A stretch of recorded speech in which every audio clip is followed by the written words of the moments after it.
Mike, a university teacher, has been suffering from back pain for almost a year. He's seen his family doctor and is now under the care of a chiropractor. However, Mike is still in severe pain. And he has decided to do a more detailed research about the nature of, causes, and alternative treatments of lower back pain. Normally, Mike would start an information task of this kind by first sketching things out on a whiteboard or a piece of paper. Or sometimes Mike would open a Word document and create a working outline. Or flesh out an introductory paragraph or two describing the scope and structure of the task. Then Mike would start his information seeking with a quick and dirty search. Yes, probably using Google and Wikipedia to get a sense of the territory. He would also start to keep track of potential resources in another Word document, or at the end of an outline document, or on Post-it notes. Later, Mike would turn to searching library databases for more credible and relevant information. Mike also likes to create a new desktop folder to hold his stuff, the Word documents and electronic resources. He also gets some physical file folders and labels them. As Mike gathers print resources, he puts copies in the appropriate folders. The bulk of Mike's activities over the next week or so would usually be a recursive branching and looping process for data resources, gathering the resources, reading through the resources, highlighting or making notations on the sources, and entering text into the main Word document, keeping track of citations and writing, editing, revising, and rewriting. Mike is most productive when he can work on a project for an extended, uninterrupted period of time. Mike is fortunate to have two nice offices, home and work. Both have excellent computer and networking facilities, and plenty of office supplies, comfortable chairs, etc. Mike uses both offices extensively. His work office for communication, meetings, course planning, preparing presentations, and some writing and production.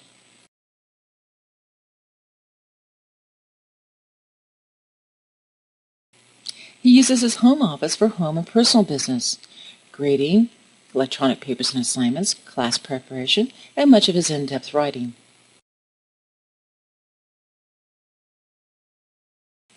Mike is sometimes frustrated with his work locations and process. For example, even when planning ahead, Mike might not have the right materials available in the right place at the right time. There is also the challenge of working with and integrating physical print materials and virtual electronic materials. Finally, Mike was often resentful and frustrated by having to spend time and effort each time he begins to work to get out, lay out, and organize the materials he wants to use, and then to take the time and effort to have to put everything away. Mike has fond memories of the setup when he was working on his doctoral thesis. He had a study room in the university library reserved just for him. There was a desk, shelves, a small table, and a filing cabinet. Mike moved in his own computer and printer. Mike found this to be valuable on many levels. One, it saved him time and effort as everything was set and ready to go. Two, he could spread out lots of different materials of different kinds, which helped him to process them, sort, and organize. More importantly, whenever Mike entered the room, he was immersed in his dissertation, easily remembering where he left off. Mike thinks, wouldn't it be great if everyone could have such a study room? And wouldn't it be better if you could have multiple study rooms, one for each major project, study, problem, or task? Obviously, we can't do this in the physical world, but we can do this virtually, particularly in 3D virtual worlds. What you're about to see and then experience is the fulfillment of Mike's wish in Second Life, the virtual study room.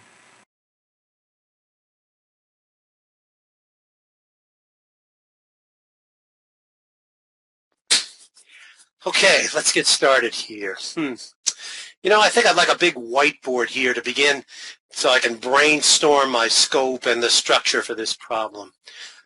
This is going to take a lot of time to set up, and I'm not that good at it. I could really use some help. I think I'll contact Rachel to see if she's available. She knows a lot about how to build stuff in Second Life.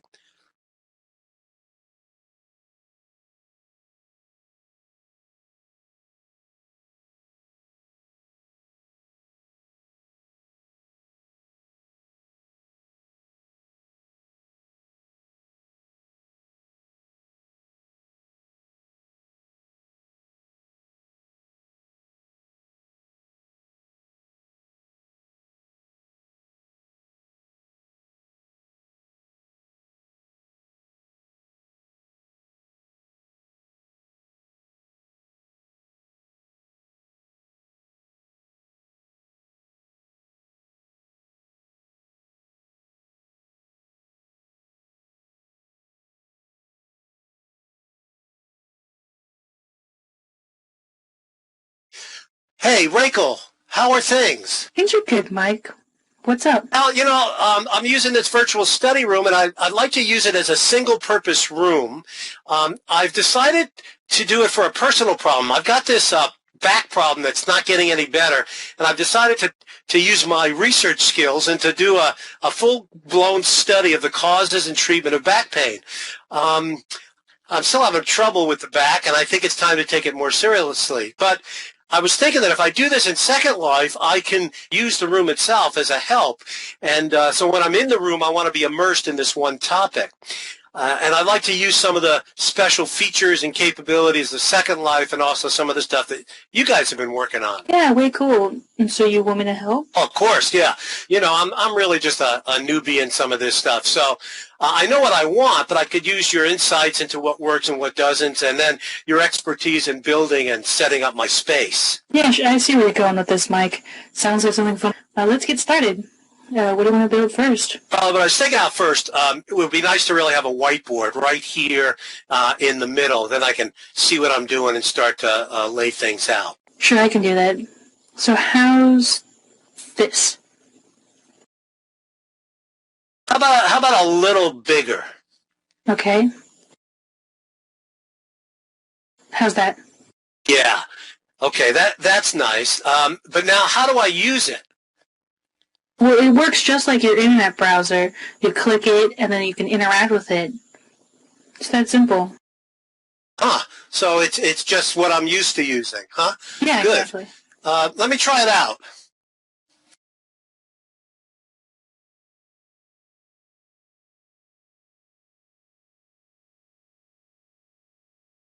I was also thinking it would be nice to have some Post-it notes, different colored notes that I can move around.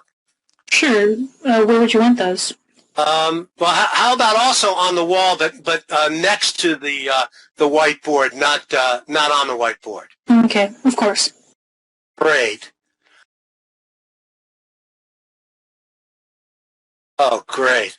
Okay, how about also one of those web windows, the kind of thing that Randy does sometimes where he opens things up. Actually, I think I'd like 2 or 3 of those so I can have different websites showing at the same time.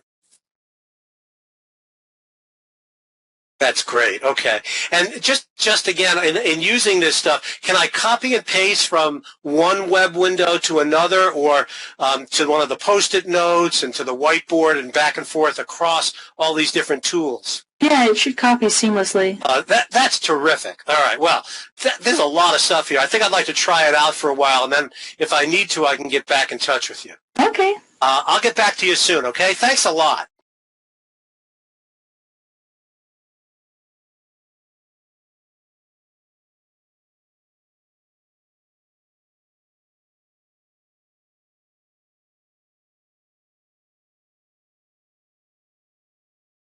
Hey Mike, check this out. I found on the Second Life marketplace. There are a lot more of these virtual objects in Second Life.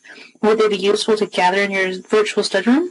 Oh, wow. I never even thought of that. Objects. Of course, this is Second Life. I don't have to just deal with text and even, two-dimensional figures and stuff. Yeah, this is great. How do I get them? You can find objects using your search function in Second Life or using the Second Life marketplace. Once you buy your items, you can put them in your virtual study room and use them for reference and more in-depth visualization of your problem. Wow. That's really great. I'm really starting to get comfortable here. I can see how this room is really going to be valuable. Yeah, I do too. It's got me thinking about new possibilities for virtual environments. What do you mean? Well, are you going to keep it or share it with anyone or make it public? I hadn't thought of that. For now, it's just for me, but I guess if it turns out pretty good, I could make all of this, or part of it, public.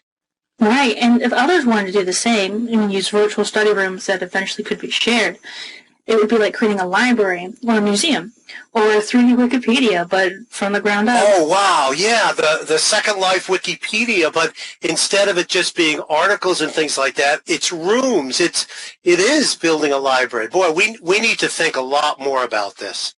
Yeah, definitely.